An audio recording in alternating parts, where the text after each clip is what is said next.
So hello everybody. I don't know if this will be a good place to do the chat or not. I wanted to come, I don't want to get in the way of any children playing, but I thought since it was raining all day today, there wouldn't be any children at the park. And there weren't, but now I see some coming. That'd be all right, right? If they don't, I'll just talk to them when they come here to see. Yeah, I'm really sad today because of the shooting. And it's nice to actually hear some children's voices over there. I thought, well, an empty playground might be a kind of a poignant place to have this chat today. Is it 19 kids that were killed by the 18-year-old assailant?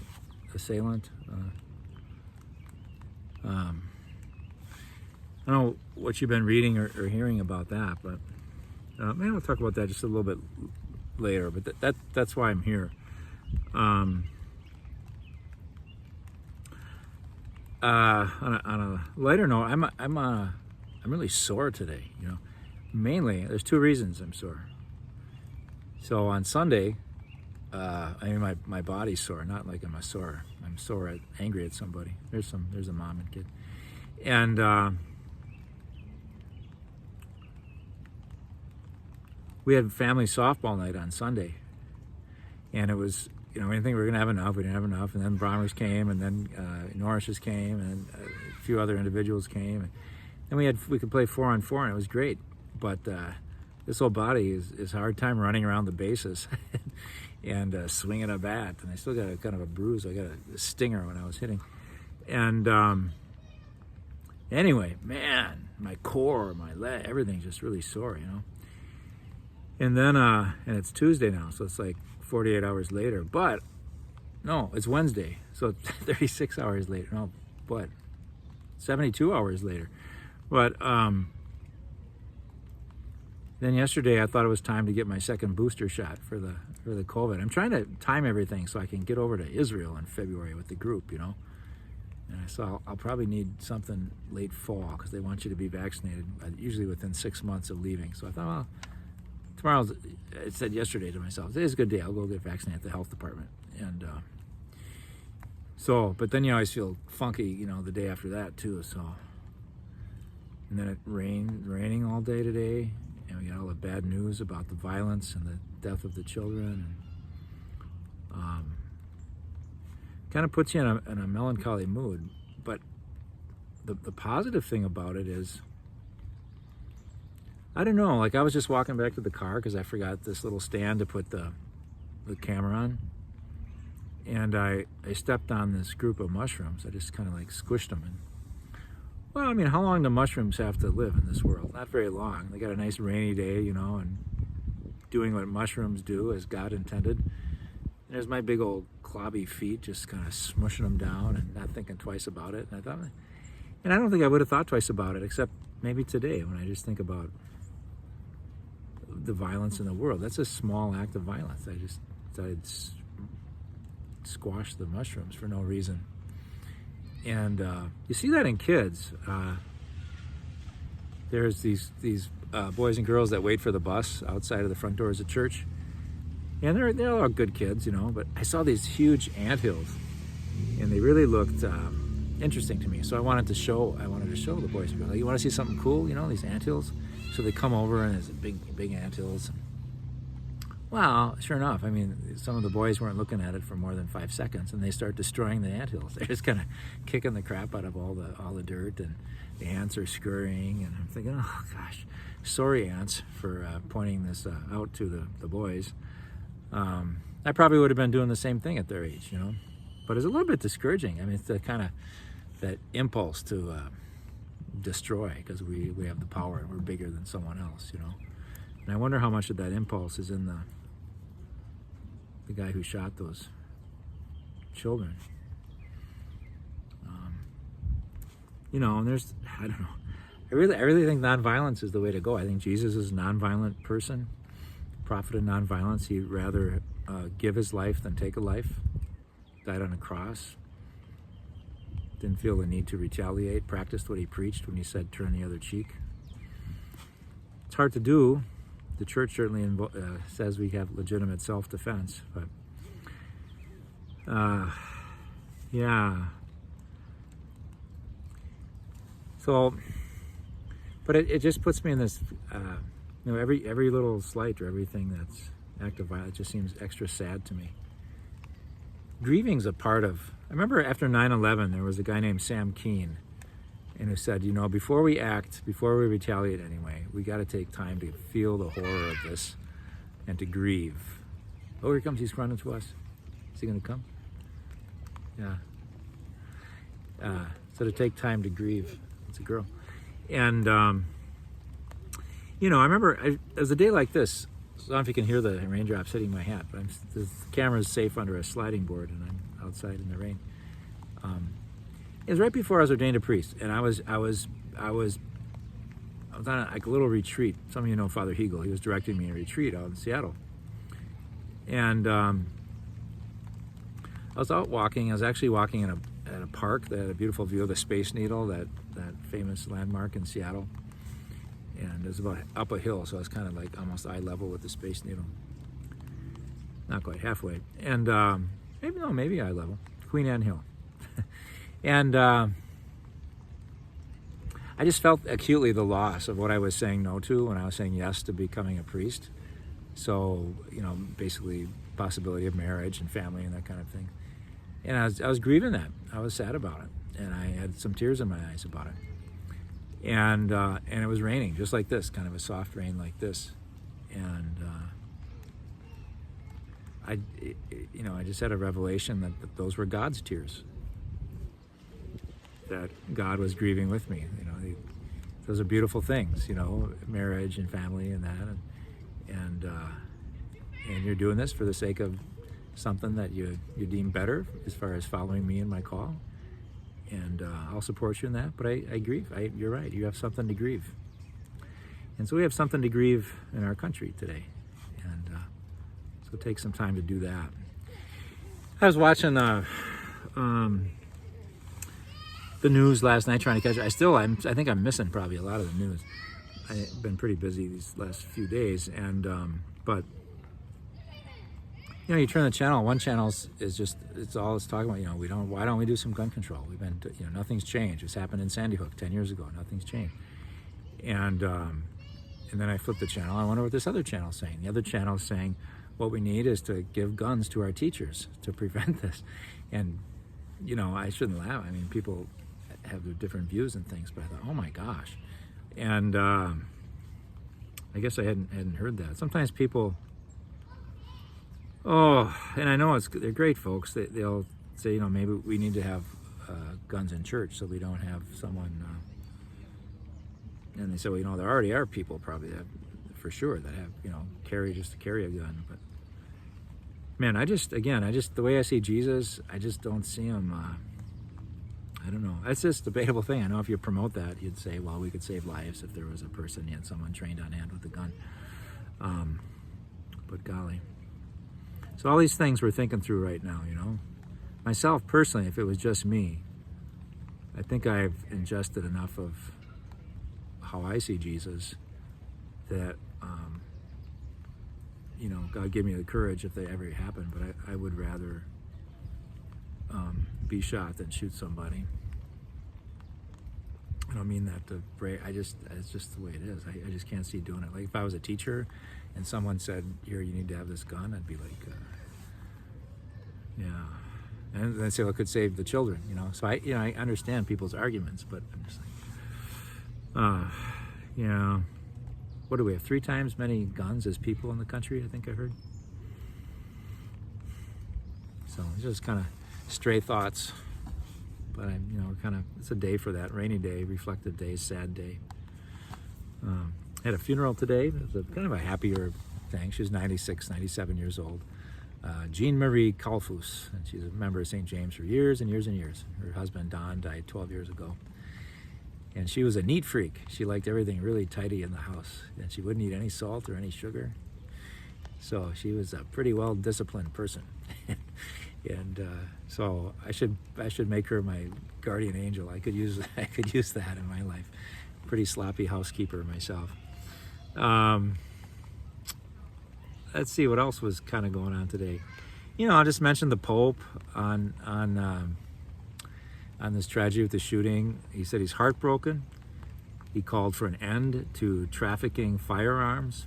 He said it's, quote, time to say enough to the indiscriminate trafficking of guns. Cardinal Supich in Chicago, where there's been a ton of shootings and death in his archdiocese of Chicago, he's the one who said there's more guns than people in our country. Who are we as a nation if we don't protect our children? What do we love more, our instruments of death or our future? So he was really fired up about it today, He said something like, the Second Amendment to the Constitution, the right to bear arms, he says it didn't come from Mount Sinai. It's not like, that level of sacredness. What did is thou shalt not kill. So we'll see if we can try to take some steps to make things better in kind of a nonviolent way. In the meantime, we grieve a lot,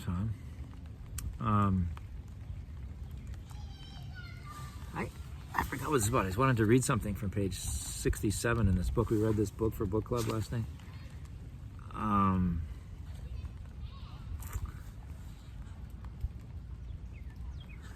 Yeah. This was nice. I'll just read it now. I was going to close with this, but I can read it now.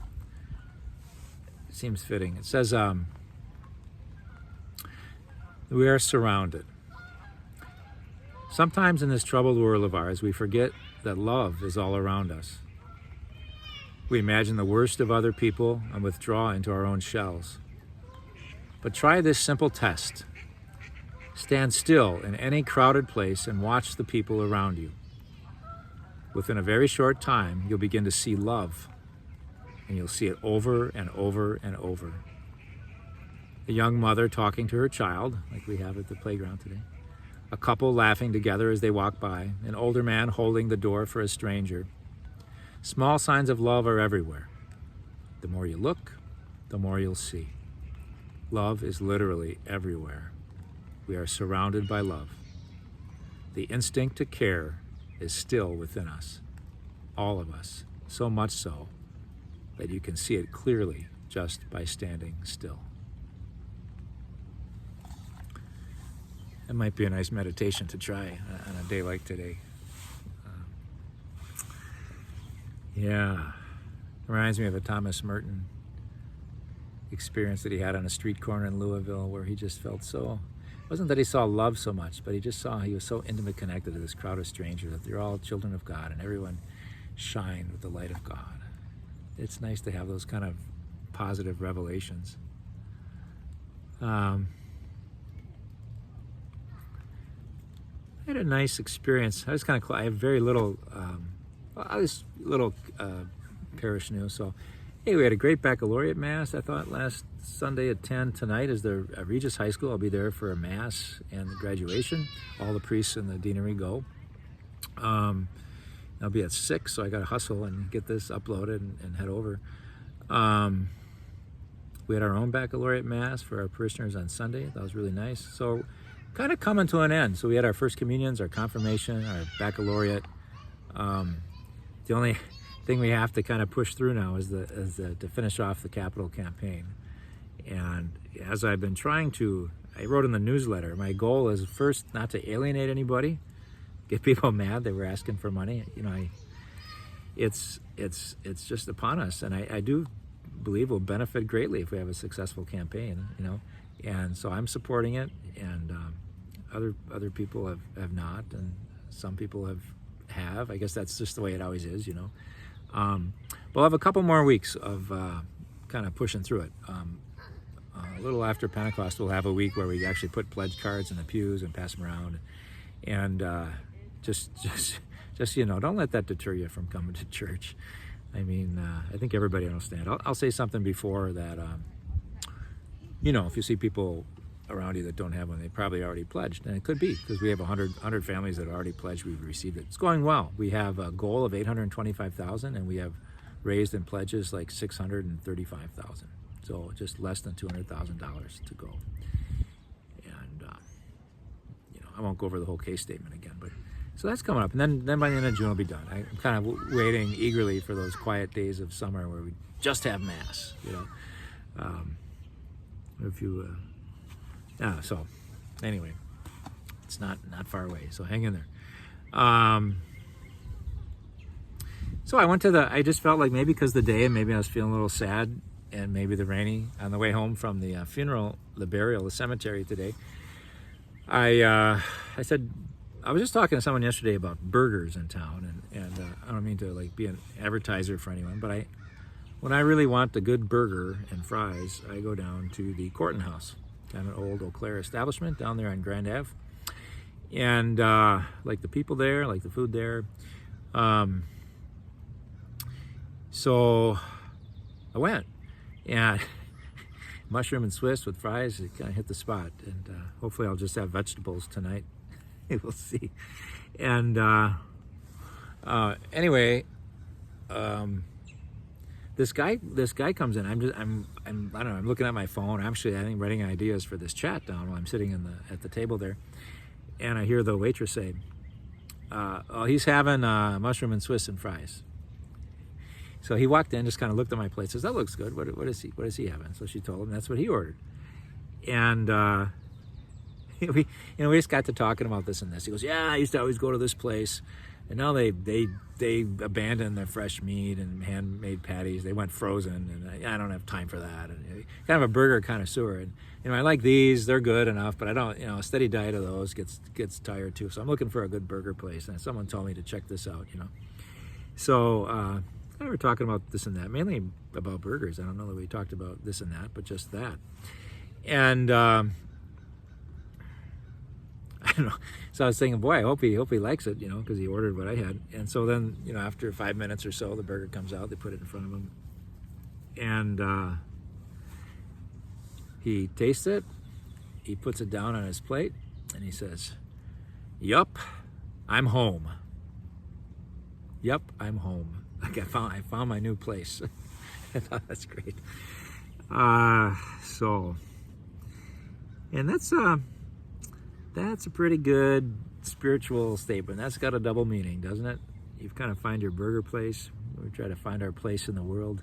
Hopefully you have a happy home when you're surrounded by friends or family, or hopefully when you come to St. James or wherever you go to church. If you're not from St. James, you get a sit down, and it's like, yep, I'm home.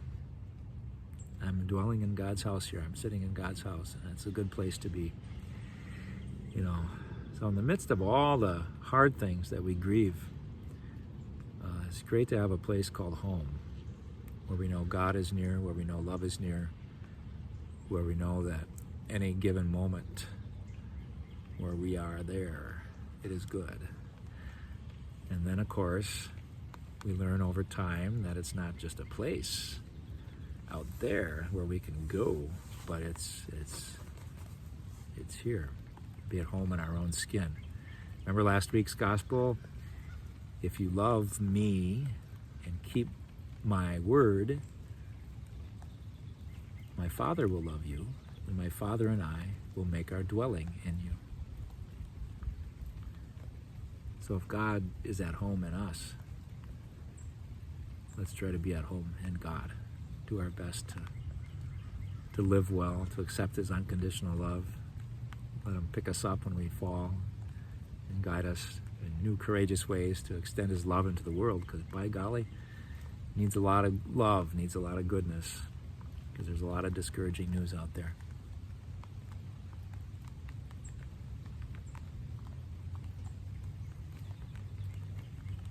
Bless the Lord, my soul, and bless God's holy name. Bless the Lord, my soul, who leads me into life. Bless the Lord, my soul, and bless God's holy name. Bless the Lord, my soul, who leads me into life.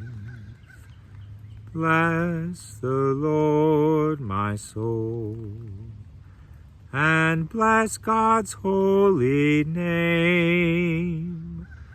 Bless the Lord, my soul, who leads me into life.